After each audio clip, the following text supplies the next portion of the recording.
Hi guys, this is Rob Marenghi. I wanted to talk to you today about depersonalization or derealisation. If you have experienced these symptoms, you will know exactly what they're like.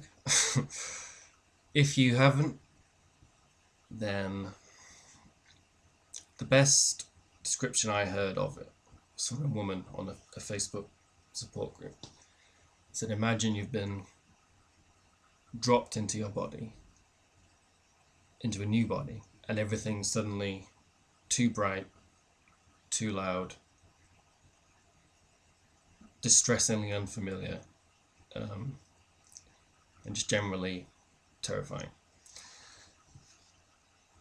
Psychologists do say it's one of the hardest, most distressing conditions to deal with. I just got distracted by something happening down there. I'll turn that off.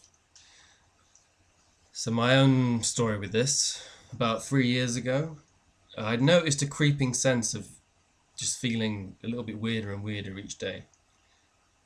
And sort of out of it was the best feeling I could have for it. And then I did a very small amount of LSD in central London. I'd done bigger amounts before in the countryside, and it had always been really good and psychologically transformative and therapeutic, without exception, really. So I did like a quarter of that amount in London. Again, the same old bad trip story. I got complacent, and the weather turned bad, and it was really busy, and it was just a horrible, traumatic experience. I actually went into the the public toilets in Liverpool Street Station on LSD on a Saturday night, and it was literally like going into the depths of hell. Just the smell and all the noise and the screaming from the drunks, and obviously on LSD everything is 10 times more. So yeah, felt somewhat traumatized after that. I'm just getting waves of terror on the tube back. Anyway, and I think that was the final nail in the coffin of my rather prolonged derealisation stint. So, and I actually had everything that can potentially cause it. So it's trauma, head injuries, marijuana use, psychedelic use, living in a stressful environment. I was living in Forest Gate in East London, all kinds of messed up things were happening. Anxiety, or it can just come on randomly. One day when you're walking down the street, some people have reported. So yeah, all those things I went through, which made it very hard to narrow down a specific cause. Anyway, this happened literally overnight. I was suddenly in a nightmare situation, which I'm sure you can relate to if you've suffered the symptoms.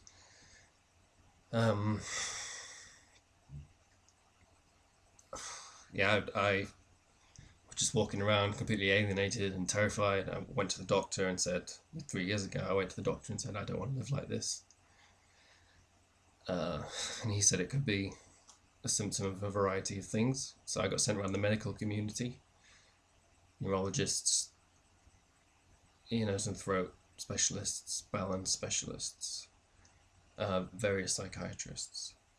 And they all tended to think the cause was their area of expertise, like the ear, nose and throat doctor, £200 a pop. So I couldn't see him very often. It's like, oh yeah, it's just non-rotational vertigo, and you've got some dodgy pressure in your ears. This thing, if you're feeling anything strange going on in your sinuses, it cost me £200 to find this out, and I had to pay for this, which is like £7, but the auto vent balloon it's called. It could just be the pressure's different on each side of your ear, and you have this. I won't do it on camera, but you blow into it, you get instructions, and it equalizes the pressure in your ear much more effectively than just doing that. And I've read that depersonalization and derealisation can be linked to ear, nose, and throat problems, and the anxiety of an ear, nose, and throat problem, which can make you feel dizzy and disorientated and out of it, can make the derealisation, depersonalization worse, and they can sort of feed off each other. Then I'd taken Valium once before in my life. I couldn't smoke the mild cannabis I was smoking anymore because it just sent me into a bad trip state, and everything sort of eerie and sinister. Again, I'm sure I know what I mean if you've been there. I took Valium one day and 90% of the symptoms went. And I was able to, I'm a music teacher and a music artist, I was able to go and teach with ease. Everything had been very difficult and distressing until that point. And then I started taking Valium every day because it made me feel okay as opposed to terrible.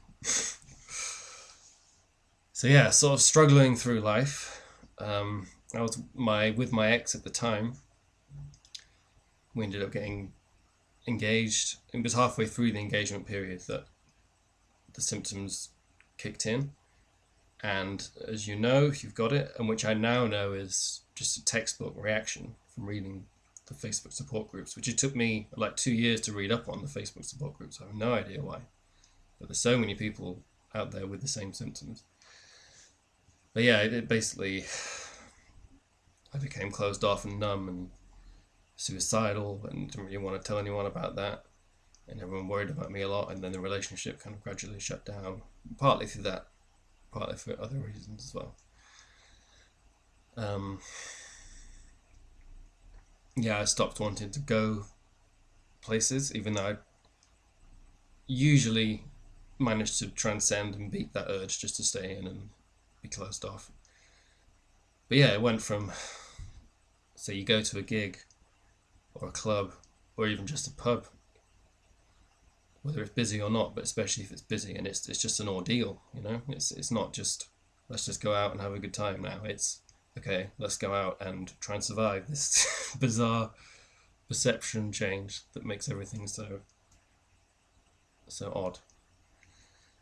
So the psychiatrist put me on various medications. I was on lamotrigine, which apparently had a 75% success rate with derealisation, but someone compiled a list of people with the symptoms, voted on the best medications for it, and the lamotrigine was like number 48 out of 50, so not good. Zyban I got put on, which is an ADHD drug. Punctured through it a little bit, but not really. I saw a very good psychiatrist who made me realise that you can have depression through the prism of derealisation and vice versa. So I didn't realise, I think it caused the depression. Well, I've had a proclivity towards that most of my life. But yeah, that definitely sent me down under, and I was just praying to die for months. And I'm an atheist, it was really bad. And you feel completely isolated and alone, and everyone's worried about you, and you don't know what to do. And yeah, it's hard to be in a grateful mindset or in a cherishing life mindset. It's just like, can I get through until bedtime? And apparently a common feature of the initial symptoms is you do sleep more than you should, because it's just better than being awake, even though oversleep can cause you serious problems in terms of how you feel. So that was 3 years ago. It's been a very, very hard 3 years. I've managed to keep up teaching. I actually took on, about a year and a half ago, a full-time teaching job, which I've no idea how I did. That's one thing I'm very grateful to this condition for, is showing me what I can do, because if I was just feeling okay, there's no way I could have reach into the depth of inner strength that I had to reach into just to get by, and it's still the case really. So I got to the point where I was taking 4 10 mg Valium tablets a day.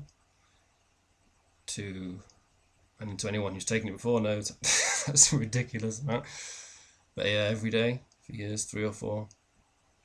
I got put on.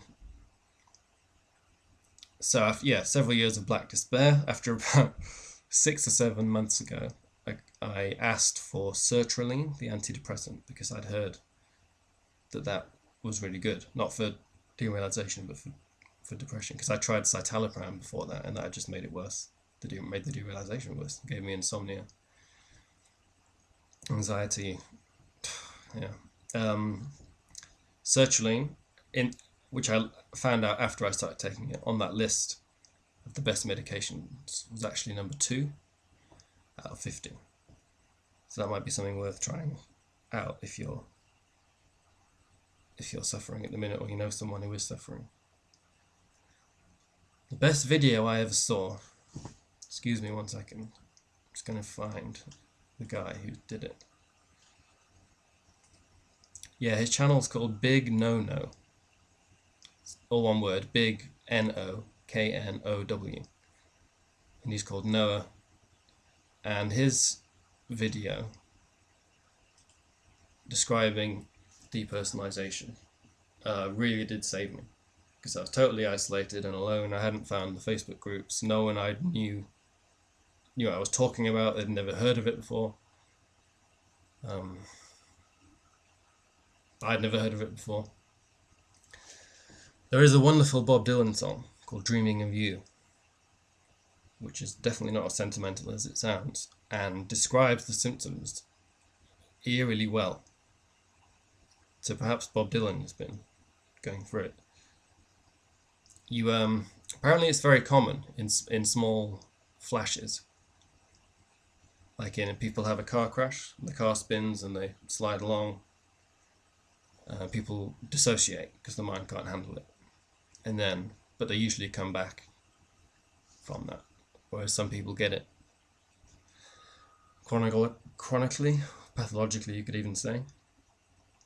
Anyway, if you are suffering from it right now and you feel alone and totally depressed and like there's no light at the end of the tunnel, I'm here to tell you that you can get through it. And I know you, trust me, I know a lot of you are thinking, no, you don't know what I'm going through, you don't know the extent of it, you don't know how bad it's been. That's true. People have different degrees of it. I don't think I've ever had depersonalization. Just the derealisation, where everything seems surreal and dreamlike and unfamiliar and you feel disconnected. But yeah, I met up with someone who said she felt her soul in a different universe and couldn't listen to music, someone else said. Really distressing and life derailing, life warping symptoms. So I've read a great book recently called Discipline Equals Freedom by a former Navy SEAL. And I've been getting up every day early and going for a jog and then having a shower, so warm water, 20 seconds, cold water, back to the warm water. And the jog's only, say, 10 minutes or so. And I find that as powerful as an antidepressant. And I've also started doing yoga very recently, which 15-20 minutes of that. There's a good channel called Yoga with Adrienne, although she says things like, now it's time to get a blankie and breathe in the love and things like that, which is twee and saccharine and can make you feel like you're about to get diabetes. But she's she knows the stuff and is very good at yoga, and I find that as relaxing as Valium. So where I am currently is half the sertraline I was taking, so I'm on 100 milligrams a day, and half the Valium I was taking, so I'm on 2 Valium a day. You have to wean gradually with these things. I weaned a bit too suddenly. But yeah, don't go cold turkey because you can die from doing that. You would lay there shaking, sleepless every night for a month if you go completely cold turkey. I find just staying busy helps a lot. I wasn't going to mention this, but so at the end of the summer term, I'll wrap this video up soon. The end of the summer term, which had been July, I guess, I just felt a complete mental breaking point. Teachers get that anyway, but yeah, in derealisation, as you know, if you have it, it's triggered by noise and bright colours, and I work in a primary school. Go figure. But it's got other benefits for the soul, which is why I'm there. I was been planning suicide for a long time. I ordered a certain drug from the internet, and enough of it to do the trick. I was planning to have 2 months of just, because I've been feeling so miserable for so long, relentlessly, and not seeing any future. Like I still find it very difficult to travel. Going abroad was such an ordeal. Went to Berlin in a relaxed place with someone I know and like, and that was fairly traumatic. Anyway, I was in a really bad place, and I'd vowed to commit suicide. And I was expecting this compound to be at my house, because I'd asked the guy not to do recorded delivery, as was his usual thing in his not exactly moral trade. And I got on the bus. After the last few days I was at the school, and I wasn't expecting to see anyone else ever again, because I was going to end it all in the summer. So I get on the bus, the 242 bus, and if I stay to the end, it goes straight to the hospital. If I get off 5 minutes before the hospital, it's right outside my house where I think this compound is waiting. So I'm debating in this sort of 10-15 minute journey on the bus which stop to get off at. And thankfully I chose the former. I went straight past my house and went to A&E, and it's not an easy thing to say in A&E. I said, hypothetically, if I knew someone who said they were going to kill themselves tonight, what would we have to do? And the lady was like, well, that's quite serious. You'd have to call the police, and they would have to find the person and restrain them and take them somewhere suitable. And I said, okay, what about if it's me? She said, well, she looked shocked and said, you best take a seat. And then I saw a great doctor. Again, I find with the medical professionals, it's not so much what they know, although that helps, obviously, it's how they treat you. Because I saw him, and then they put me with the crisis team for a week, who I was seeing every day. And there's this guy, West African guy, incredibly gentle and accepting and peaceful vibe, for want of a better, less new age term. And that sort of saw me through. And I rang a friend just after I went to A&E, and this is when I thought the compound would be in my house. But the guy had actually not read my message properly, or he had actually, because he responded to it, but he'd done it recorded delivery. So I was expecting it to be in my house, and I was in a field about 20 meters away from my house. I rang my friend and just sort of told him what I'd done, or nearly done, and just let him talk at me for about an hour. And he said one thing which really got through to me. He said, not like that. You can't go like that, mate.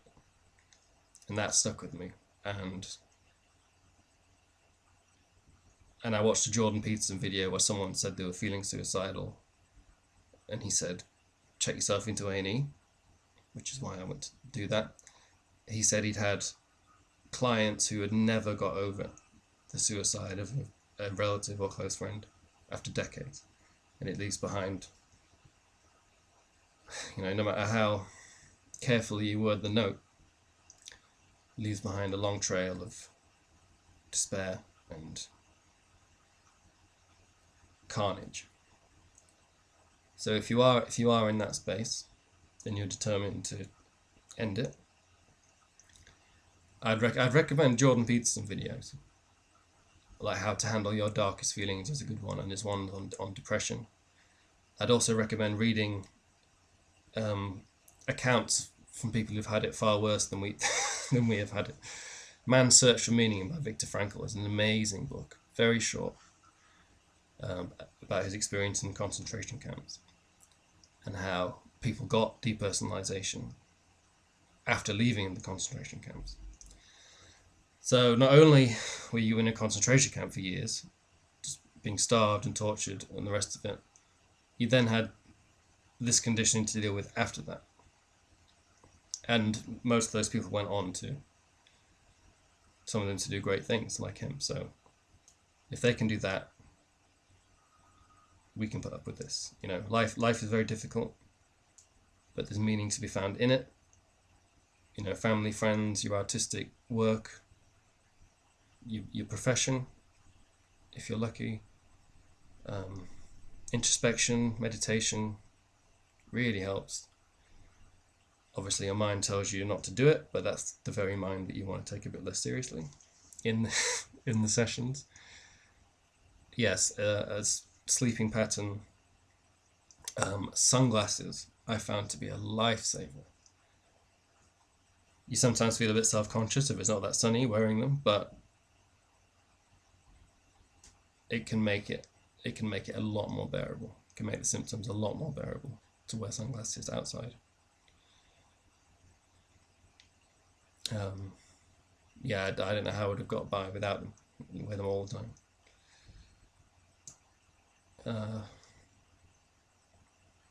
I think I'll leave it there, but my main shtick in this video, also artistic work like poetry, music.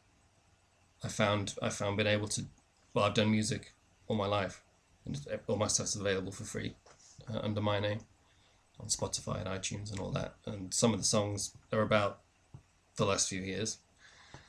There's one, Waterloo Sunset Will Be Coloured by the Clouds Tonight. There's also an electric version of that by my band. That is about the worst day of my life, and considering jumping off Waterloo Bridge and the derealisation that went along with it. So if you're in the depths of the condition, my heart goes out to you. I know exactly how you feel. I really do. I know it sounds patronising, but well, you heard how close I was to just ending it because life seemed unendurable. But I'm still standing, I'm still here. The things I mentioned at the start of the video, like the routine and the exercise and the yoga and eating clean, I've cut out carbohydrates completely. That helped a lot. I'm sort of on a paleo diet now. I used to be vegan, but I felt myself sort of withering. So now I eat like chicken, fish, vegetables and fruit, and that's worked wonders for like skin and energy levels and stuff like that. If there's anyone around you who's negative, get rid of them. And that sounds harsh, but who benefits? You feel worse and you enable them. So your environment, if you've ever taken psychedelics, you know how much your environment has a profound impact on you. So stay strong.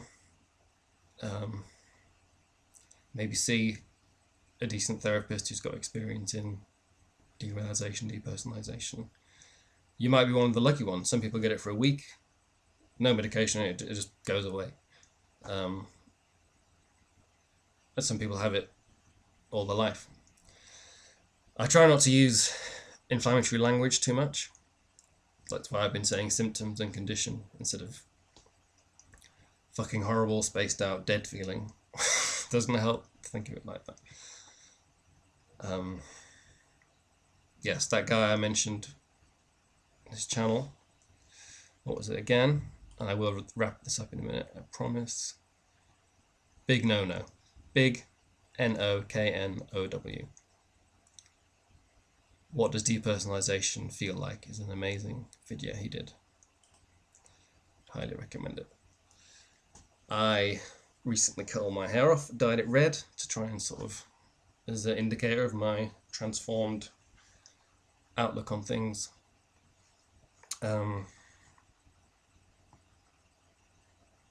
Please, if you have any questions or you want to reach out or you want some support,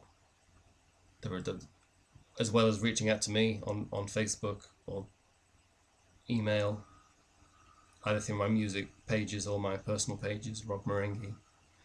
Please do. I will spare all the time in the world for you because I know I know what it's like. If you're watching this because you know someone who has the condition, the best reaction I ever got was this wonderful osteopath I've been seeing for a long time because I'm hypermobile as well, so I need a lot of restructuring. Double jointed hypermobile. I said, I feel so out of it all the time. And normally people go, oh, that's terrible and scary. And he just sort of chuckled. He was like, well, at least you at least you don't have to pay for drinks. And I much preferred that reaction. Sort of de-dramatizing it, if that's a word. So if you know someone who's going through it, maybe say stuff like that. Obviously don't be flippant and make light of it, but just be a bit playful with it, kind of thing.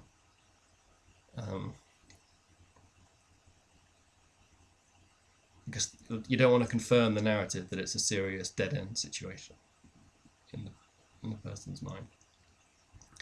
So, yeah, as we speak, I still have symptoms. Staying busy and productive really helps. Writing lists out of things to do really helps.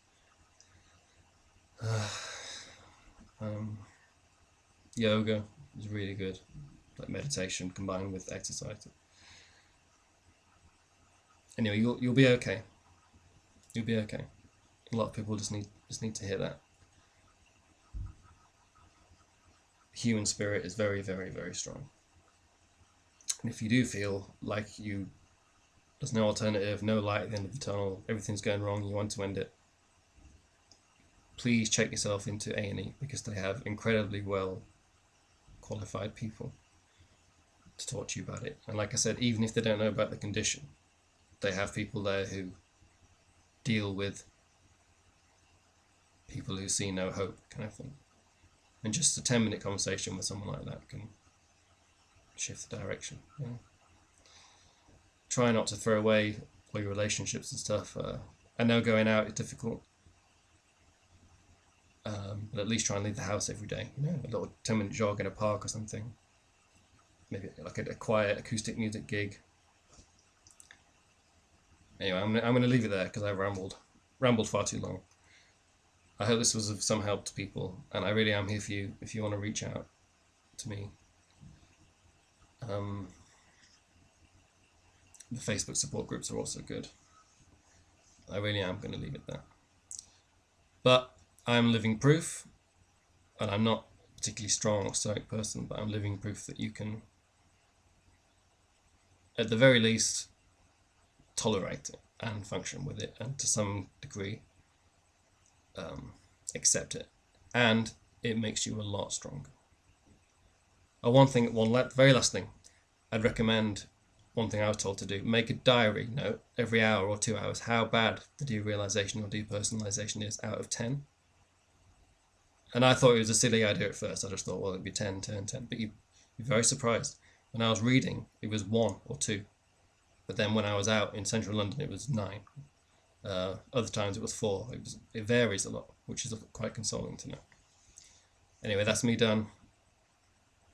Much love to you. Stay strong. And I'll hopefully speak to you soon.